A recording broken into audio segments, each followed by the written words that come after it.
नमस्कार दोस्तों, astro clinic में आपका स्वागत है। आज के इस लेसन में हम समझेंगे कि सूर्य का 12 भावों में क्या फल होता है।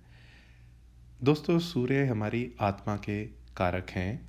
ये जितने भी ग्रह हैं, पृथ्वी हुई, बृहस्पति, मरकरी, वीनस, सब के सब सूर्य के ही अराउंड चक्कर लगाते हैं। पिछले लेसन में हमने सूर्य के गुणों के बारे में जाना था। आज हम ये जानेंगे कि सूर्य का 12 भावों में क्या फल होता है और सूर्य की दृष्टि का क्या फल होता है। दोस्तों, ये सामने जो आप चार्ट देख रहे हैं, ये काल पुरुष की कुंडली है, जिसमें पहला घर मंगल लिखा हुआ है, क्योंकि काल पुरुष की कुंडली में ये जो घर होते हैं वो उसी हिसाब से यहाँ पे लिखे हुए हैं। आपका लगन कोई भी हो सकता है, लेकिन सूर्य का जो फल है वो हम इस तरीके से जानेंगे कि पहले घर में है तो क्या रिजल्ट मिलेगा, शत्रु राशि में है तो क्या रिजल्ट मिलेगा, मित्र राशि में क्या रिजल्ट मिलेगा, और सूर्य की 7वीं दृष्टि होती है तो 7वीं दृष्टि से क्या फल मिलेगा। चलिए दोस्तों, शुरू करते हैं। सबसे पहले तो पहले घर में अगर सूर्य होगा तो इसका मतलब एक तो ये है कि वो इंसान सुबह 6 से 8 बजे के करीब पैदा हुआ होगा। ये 6 से 8 मैं लिख रहा हूँ, हो सकता है 5:30 से 7:30 भी हो। ऐसा इंसान थोड़ा क्रोधी हो सकता है, स्वाभिमानी हो सकता है, उसके विचार भी अस्थिर होते हैं, इच्छा शक्ति अच्छी होती है, नॉलेजेबल भी होता है, उसकी बॉडी स्ट्रांग होती है लेकिन दुबला पतला भी हो सकता है, नाक बड़ी होती है, और यहाँ बैठे सूर्य आँखों की प्रॉब्लम क्रिएट कर सकते हैं। बिजनेस या जॉब में ऐसा इंसान बहुत तरक्की करता है और प्रॉपर्टीज़ भी बहुत बना लेता है।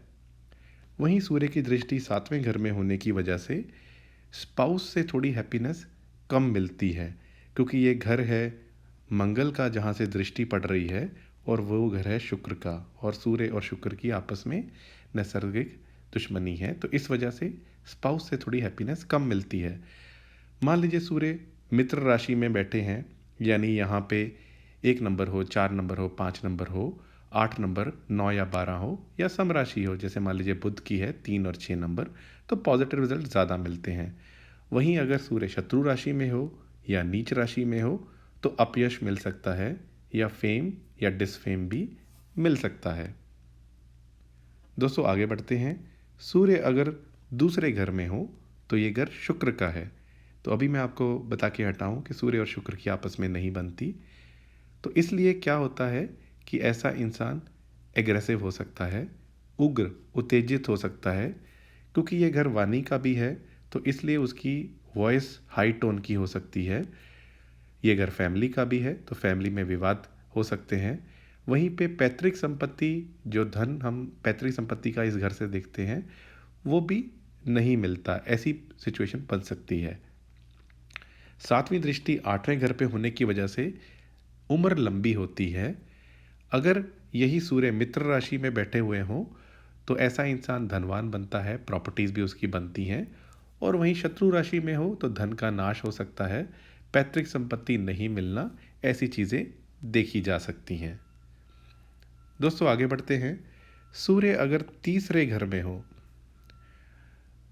तो तीसरे घर का सूर्य इंसान को यशस्वी बनाता है, रचनात्मक होता है, प्रतापी बनाता है, पराक्रमी भी बनाता है, दूसरों की मदद करने वाला, और क्योंकि ये घर बुध का है तो ऐसा इंसान इंटेलिजेंट भी होगा, नॉलेजेबल भी होगा, फैमिली के लिए भी अच्छा होगा, और वो सुख दुख में अपनी फैमिली का या मित्रों का साथ भी देता है, शत्रुओं पे विजय भी करता है, राजा के सम्मान उसका जीवन होता है, बलवान भी होता है, और राजकीय कार्यों में सम्मानित भी होता है, या ऐसा लगा लीजिए कि गवर्नमेंट जॉब में या गवर्नमेंट पोजीशंस में उसको अच्छी सफलता मिलती है। यहाँ बैठे सूर्य की दृष्टि कुंडली के 9वें भाव के होने की वजह से, जो कि बृहस्पति का घर है, तो इसलिए वो इंसान भाग्यशाली भी होगा, धार्मिक भी होगा, आस्तिक भी होगा, और वो अपने जीवन में अच्छी हाई पोजीशंस पे जा सकता है। यहाँ बैठा सूर्य अगर मित्र राशि में हो तो भाइयों के लिए भाग्यशाली होता है, पराक्रमी भी होगा, धनार्जन भी कर लेगा, और दूर देशों की यात्रा भी करेगा। यहीं बैठा सूर्य अगर शत्रु राशि में हो, क्योंकि ये घर बुध का है और बुध को स्किन से भी जोड़ा जाता है, तो ऐसे इंसान को स्किन प्रॉब्लम्स हो सकती हैं, वहीं पे मानहानि का भय भी रहता है और कभी कभार गुस्सा ज़्यादा आता है और भाइयों का सुख नहीं मिलता। आगे बढ़ते हैं दोस्तों, बात करते हैं कुंडली में बैठे हुए सूर्य चौथे घर में। ये घर चंद्रमा का है। चंद्रमा यानी मन। तो ऐसा इंसान इंटेलिजेंट होगा, उसकी मेमोरी पावर बहुत अच्छी होगी। और क्योंकि ये घर हमारा घर भी दिखाता है, यानी जहाँ हम रहते हैं सुख भाव भी होता है, तो ऐसा इंसान फॉरेन सेटल्ड भी हो सकता है, फेमस भी होगा, स्ट्रांग भी होगा और उसकी गुप्त विद्याओं में रुचि भी होगी।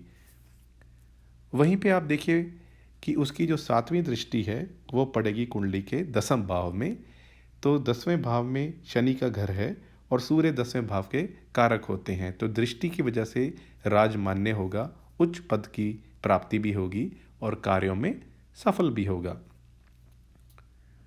दोस्तों, मित्र राशि में अगर सूर्य होगा चौथे घर में, तो ऐसा इंसान कला प्रिय होता है, फैमिली सपोर्ट मिलती है, गवर्नमेंट से फेवर्स भी मिलती हैं, यानी गवर्नमेंट पोजीशन या गवर्नमेंट फेवर या टेंडर वो सब मिलते हैं। वहीं शत्रु राशि में होगा तो माता पिता का सुख कम मिलता है, उसके चाहे घर कितने भी हों लेकिन खुद रेंटेड अकोमोडेशन में रहता है और कोर्ट कचहरी के मामलों में फालतू में पैसे बर्बाद करता हुआ भी देखा जाता है। वहीं दोस्तों, आगे बात कर लेते हैं कुंडली में बैठे हुए 5वें घर में सूर्य की। काल पुरुष की कुंडली में 5वां घर सूर्य का ही होता है और अगर सूर्य यहाँ बैठा होगा और ये घर कॉलेज की एजुकेशन के लिए भी देखा जाता है, तो ऐसा इंसान कुशाग्र होगा, तेजस्वी होगा, उसकी बुद्धि बहुत तीक्ष्ण होगी और लेकिन उसे कभी कभार गुस्सा भी जल्दी आ जाएगा। एजुकेशन में बहुत अच्छा करेगा, मेमोरी पावर या आईक्यू कह लीजिए बहुत अच्छा होगा। यहाँ बैठे सूर्य की दृष्टि कुंडली के लाभ भाव में होगी तो उच्च कोटि की आय या राजमान्य या धनी होगा। वहीं मान लीजिए सूर्य अगर मित्र राशि में बैठा है तो ऐसा इंसान सुखी होगा, साहसी होगा, बच्चों के लिए भी अच्छा होगा और पुत्र संतानें ज़्यादा होंगी। वहीं अगर शत्रु राशि में बैठा हो तो क्योंकि ये घर एजुकेशन का है तो विद्या में बाधा आएगी और निंदा का सामना भी कर सकता है। आ जाइए दोस्तों कुंडली के छठे घर में। ये घर बुध का है और कॉम्पिटिशन्स का या एग्ज़ाम क्वालिफाई करने का और रोग शत्रु दुर्घटना का। यहाँ बैठा सूर्य इंसान को बलवान बनाएगा, तेजस्वी बनाएगा, निरोगी बनाएगा, निडर बनाएगा, साहसी और पराक्रमी भी बनाएगा। यहाँ बैठा सूर्य अति शुभ होता है और ऐसा इंसान प्रबल शत्रुघ्नता भी होता है और न्यायवान भी होता है। 7वीं दृष्टि व्यय भाव पे होने की वजह से पैसे के मामलों में ऐसे इंसान को कभी कभार उतार चढ़ाव देखे जा सकते हैं, यानी धनार्जन में बाधा आती है, पैसे कमाए लेकिन कहीं निकल गए। क्योंकि ये घर बृहस्पति का है तो हो सकता है ऐसे खर्चे हों जो धर्म कर्म के कार्यों में हों या डोनेशन के लिए, लेकिन खर्च के मामले में थोड़ा बाधा आती है। अगर यही सूर्य मित्र राशि में बैठा हो तो उसके पॉजिटिव रिजल्ट्स मिलते हैं, यानी जो भी मैंने आपको भी बातें बताई, बलवान होना, तेजस्वी होना, निरोगी, निडर, इन सब में अच्छे रिजल्ट मिलते हैं। और वहीं अगर शत्रु राशि में हो तो मान हानि का भय और कई शत्रु व्यर्थ ही बन जाते हैं और ऐसा इंसान यूजली गलत कंपनी में या गलत कंपनी के फ्रेंड्स में भी पड़ जाता है। आगे बढ़ते हैं दोस्तों, सूर्य अगर कुंडली के 7वें घर में हो, एक तो सूर्य 1 नंबर में उच्च के हो जाते हैं, ये आप जानते ही हैं, 7 नंबर में नीच के हो जाते हैं। वहीं ऐसा इंसान शाम को 6 से 8, 5:30 से 7:30 डिपेंडिंग अपॉन सनसेट कब होता है, ऐसे टाइम पे पैदा होता है। यानी अगर आपको वैसे ही कोई बोल देता है कि मैं शाम को 5 बजे पैदा हुआ था, तो आप समझ जाइए कि सूर्य कुंडली के 7वें घर में होने चाहिए। चलिए बात करते हैं दोस्तों, ये घर क्योंकि शुक्र का है तो ऐसा जो सूर्य होता है वो इंसान को प्रभावशाली बनाता है, साहसी बनाता है, यशस्वी बनाता है, उसकी बुद्धि भी तेज होती है, वो कठोर भी होता है और गंभीर भी होता है। 7वीं दृष्टि पहले घर पे पड़ने की वजह से ऐसा इंसान प्रतिभाशाली होता है, राजमान्य होता है, सफल व्यक्ति होता है और थोड़ा अहंकारी भी होता है। और ऐसा इंसान किसी भी प्रकार के दबाव का विरोध करता है, थोड़ा बहुत जेलस भी हो सकता है और हो सकता है कुछ ना कुछ टेंशन से भी ग्रसित रहे। यही सूर्य अगर मित्र राशि में हो तो ऐसा इंसान ईमानदार, धनी, जीवन के सुखों का आनंद प्राप्त करता है। स्पाउस जो मिलती है वो बहुत अतिथि संस्कार वाली होती है। जैसे हम जानते ही हैं कि हम बोलते हैं कि कितने देवी देवता होते हैं जो हम प्रत्यक्ष रूप में देखते हैं, उनमें माता पिता होते हैं, वहीं पे अतिथि भी होते हैं। तो ऐसे इंसान का स्पाउस अतिथि संस्कार वाला होता है और स्पाउस के साथ थोड़ा बहुत गुस्सा मनमुटाव रह सकता है, क्योंकि सूर्य यहाँ रहेगा तो ये अपना रिजल्ट देगा। अगर सूर्य शत्रु राशि में हो तो वो अशुभ होता है, मैरिड लाइफ के लिए अच्छा नहीं माना जाता। ऐसा इंसान इंडिपेंडेंट रहना पसंद करता है और रोक टोक भी पसंद नहीं करता। दोस्तों, आ जाइए कुंडली के 8वें घर में। ये घर का मालिक मंगल है और आप जानती हैं कि जो काल पुरुष की कुंडली है उसमें 8वां घर आयु का होता है, मृत्यु का होता है, जीवन में आने वाले संघर्ष, बीमारियां, गुप्त बीमारियों का होता है। यहाँ बैठा सूर्य जो होगा वो इंसान को झगड़ालू बनाएगा। ओकल्ट साइंस यानी जो रहस्यमय विद्याएं हैं उनमें उसका इंटरेस्ट होगा। वो इंसान को कामी बनाएगा, अस्थिर विचारों वाला बनाएगा और ऐसा इंसान काफ़ी टॉकेटिव होता है। 7वीं दृष्टि दूसरे घर पे पड़ने की वजह से पैतृक संपत्ति में बाधा आती है और फैमिली लाइफ के लिए अच्छा नहीं माना जाता। इसके अलावा ये नेत्र पीड़ा भी करा सकता है, हार्ट की प्रॉब्लम्स भी करा सकता है, लिवर इश्यूज भी। आयु लंबी देगा, धनी भी बनाएगा, लेकिन बुद्धि का प्रयोग आदमी कम करता है, क्योंकि ये घर अकस्मात का है, यानी एकदम से कहीं से धन आ जाए, कोई प्रॉपर्टी बिकी उससे एकदम से पैसा आ गया, लेकिन बुद्धि का प्रयोग ना होने की वजह से या कम प्रयोग करने की वजह से वो पैसा कहीं व्यर्थ में जा भी सकता है। अगर ये सूर्य मित्र राशि में होगा तो ऐसा इंसान सुखी होगा, और अगर शत्रु राशि में होगा तो हमेशा चिंता युक्त रहेगा या धैर्य की कमी होगी। आज ये दोस्तों कुंडली के 9th हाउस में ये घर बृहस्पति का है। यहाँ बैठा सूर्य इंसान को औरों की हेल्प करने वाला बनाएगा, महत्वाकांक्षी भी बनाएगा। उसके अंदर कॉन्फिडेंस बहुत अच्छा होगा, वो फेमस भी होगा, आस्तिक भी होगा, क्योंकि ये घर ही गुरु का या मान लीजिए घर ही भगवान का या भाग्य का है, तो उसकी धर्म के प्रति काफ़ी आस्था रहेगी। सदाचारी भी होगा, ऐसा इंसान योग तपस्या भी करने वाला होगा, उसको वाहन का सुख भी मिलेगा, उसके नौकर वगैरह भी होंगे। और ऐसा इंसान मरने के बाद भी फेमस होता है, क्योंकि वो सोशल वर्क में, मंदिर निर्माण में ऐसे कई कार्य कर जाता है कि उसके जाने के बाद भी लोग उसको याद करते हैं। यहाँ बैठा जो सूर्य है वो अपनी 7वीं दृष्टि से कुंडली के 3रे घर को देखेगा, तो इसलिए भाइयों को कुछ कष्ट हो सकता है। ऐसा इंसान कोई कहा हुआ काम पूरे नहीं करता, ऐसा भी हो सकता है, लेकिन यशस्वी तब भी होगा। अगर मान लीजिए कुंडली के 9वें घर में बैठा सूर्य मित्र राशि में हो तो ऐसा इंसान साहसी, भाग्यशाली, धार्मिक होगा और हार्डवर्क करने में बिलीव करेगा। वहीं शत्रु राशि में हो तो क्योंकि ये भाग्य का घर है तो भाग्य उदय में संघर्ष देखा जाता है और ऐसा इंसान अपमानित भी हो सकता है। अब आ जाते हैं कुंडली के 10वें घर में। दोस्तों, 10वां घर होता है हमारे प्रोफेशन का, हमारे मान सम्मान का। जो भी हम जॉब करते हैं उस सब के लिए 10th हाउस बहुत इम्पॉर्टेंट हो जाता है। तो यहाँ का सूर्य इंसान को महत्वाकांक्षी बनाएगा, साहसी बनाएगा। वो हमेशा जहाँ भी रहेगा सेंटर ऑफ अट्रैक्शन होगा, धनी बनाएगा, फेमस बनाएगा, सफल बनाएगा, उच्च कोटि की सफलता दिलवाता है। वहीं उदार दिल भी होता है और प्रतापी भी। वहीं पे ऐसा जो सूर्य है वो इंसान को थोड़ा ज़िद्दी भी बनाता है, क्योंकि वो इतना सफल हो जाता है उसे लगता है कि मुझे किसी और की सुनने की ज़रूरत ही नहीं है। तो इसलिए पिता का या गुरु का बात ना मानना, ऐसी चीज़ देखी जा सकती है। वहीं 7वीं दृष्टि कुंडली के 4थे घर पे पड़ने की वजह से माँ की हेल्थ के लिए थोड़ा परेशान रहेगा, लेकिन साधु संतों का फिर भी सम्मान करेगा। वहीं पे अगर ये सूर्य मित्र राशि में हो तो उच्च पदाधिकारी बनाता है, फैमिली लाइफ भी अच्छी देता है, कोर्ट मैटर्स में भी विजय दिलाता है और लंबी यात्राएं कराता है। वहीं अगर ये शत्रु राशि हो तो ऐसा सूर्य इंसान को दुखी बनाता है।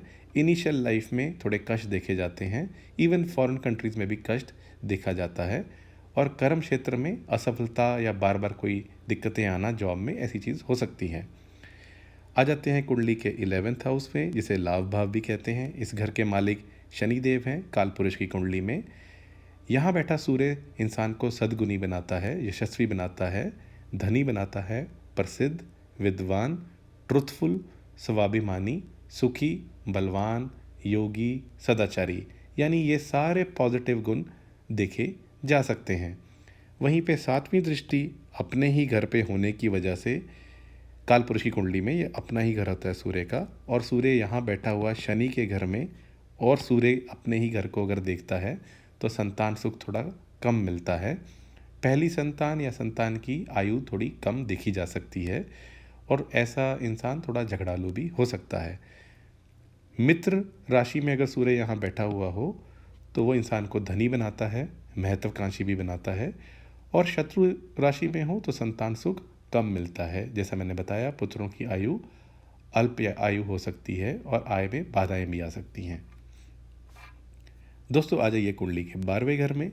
कालपुरुष की कुंडली में ये घर बृहस्पति का होता है। यहाँ बैठा सूर्य इंसान को झगड़ालू बनाएगा, आलसी बनाएगा, दोस्तों की कमी होगी, बुद्धि का प्रयोग वो कम करेगा, उसकी ऑकल्ट साइंस या पैरानॉर्मल साइंस में काफ़ी रुचि रहेगी, अपने ही हाथों से वो अपना ही कुछ नुकसान कर सकता है, उसको ब्रेन या मेंटल प्रॉब्लम्स हो सकती हैं, और वहीं पे ऐसा इंसान आलसी, उदासीन, लापरवाह हो सकता है। सातवीं दृष्टि कुंडली के छठे घर में पड़ने की वजह से ऐसा इंसान शत्रुहंता होता है, लेकिन दोस्तों के साथ अच्छी दोस्ती नहीं निभा पाता। अगर यहाँ सूर्य मित्र राशि में बैठे हों तो ऐसे इंसान में धैर्य होता है, सहन शक्ति होती है, फेमस होता है और इंडिपेंडेंट होता है। अगर शत्रु राशि में हो तो घमंडी होता है, भाग्यहीन होता है, सत्ता पर स्थित लोगों को भी कष्ट दे सकता है, दुखी होता है क्योंकि फैमिली में किसी की डेथ हो गई या एनिमीज़ की वजह से। तो दोस्तों, सूर्य के बारे में आज आपने ये कई सारी चीज़ें जानी। एक तो सूर्य जहाँ बैठेंगे वहाँ का क्या रिजल्ट देते हैं, उनकी दृष्टि का क्या रिजल्ट होता है, मित्र और शत्रु राशि में क्या रिजल्ट मिलते हैं। यहीं पे दोस्तों आपको मैं 2-3 चीज़ें फिर से रिवाइज़ करा देता हूँ। सूर्य उच्च के होते हैं 1 नंबर राशि में, उनकी अपनी स्वयं की जो राशि होती है वो होती है 5 नंबर यानी सिंह राशि, और वो नीच के हो जाते हैं 7 नंबर राशि में। दूसरी चीज़, कुंडली में बैठे सूर्य देखा जाता है कि 3rd हाउस में, 6th हाउस में, 10th हाउस में और 11th हाउस में बहुत अच्छे रिजल्ट देते हैं। अक्सर आपसे पूछा जाता है कि मेरी सरकारी नौकरी लगेगी या नहीं लगेगी, मेरे पिता के बारे में बताइए, या जॉब में मुझे कंपटीशन क्रैक करना है, आईएएस बनना है। ऐसे क्वेश्चंस के लिए सूर्य की स्थिति, सूर्य किस घर में बैठा है, किस राशि में है, वो देखना अत्यंत ज़रूरी हो जाता है। रिजल्ट कब मिलेगा? जब सूर्य की दशा होगी या अंतर्दशा होगी या प्रत्यांतर दशा होगी। तो दोस्तों, सूर्य के बारे में आज आपने कई सारी चीज़ें जानी। कभी भी आप कुंडली विश्लेषण करते हैं तो सूर्य कहाँ है उनको देखना बहुत ज़रूरी होता है। अगर बाई चांस सूर्य मान लीजिए इस कुंडली में अच्छी जगह पे ना बैठे हों तो फिर आप नवांश में एक बार ज़रूर देख लीजिए, ताकि वहाँ पे ये पता चल सकता है कि नवांश का सपोर्ट मिल रहा है या नहीं मिल रहा। सूर्य के लिए सूर्य को जल चढ़ाया जा सकता है, आदित्य हृदय स्तोत्र का पाठ किया जा सकता है, गायत्री मंत्र का पाठ किया जा सकता है, और सूर्य का अगर आपको दान करना है तो आप संडे को कर सकते हैं। संडे को दान किया हुआ बहुत अच्छा माना जाता है। दोस्तों, उम्मीद है आज का वीडियो आपको अच्छा लगा होगा। अगर आपको वीडियो अच्छा लगा तो इसको लाइक कर दीजिए। मेरे चैनल को आपने अभी तक सब्सक्राइब नहीं किया तो प्लीज़ सब्सक्राइब इट। जल्दी मिलेंगे नेक्स्ट वीडियो में जिसमें हम चंद्रमा के बारे में बात करेंगे। आज के लिए इतना ही। आपका बहुत बहुत आभार।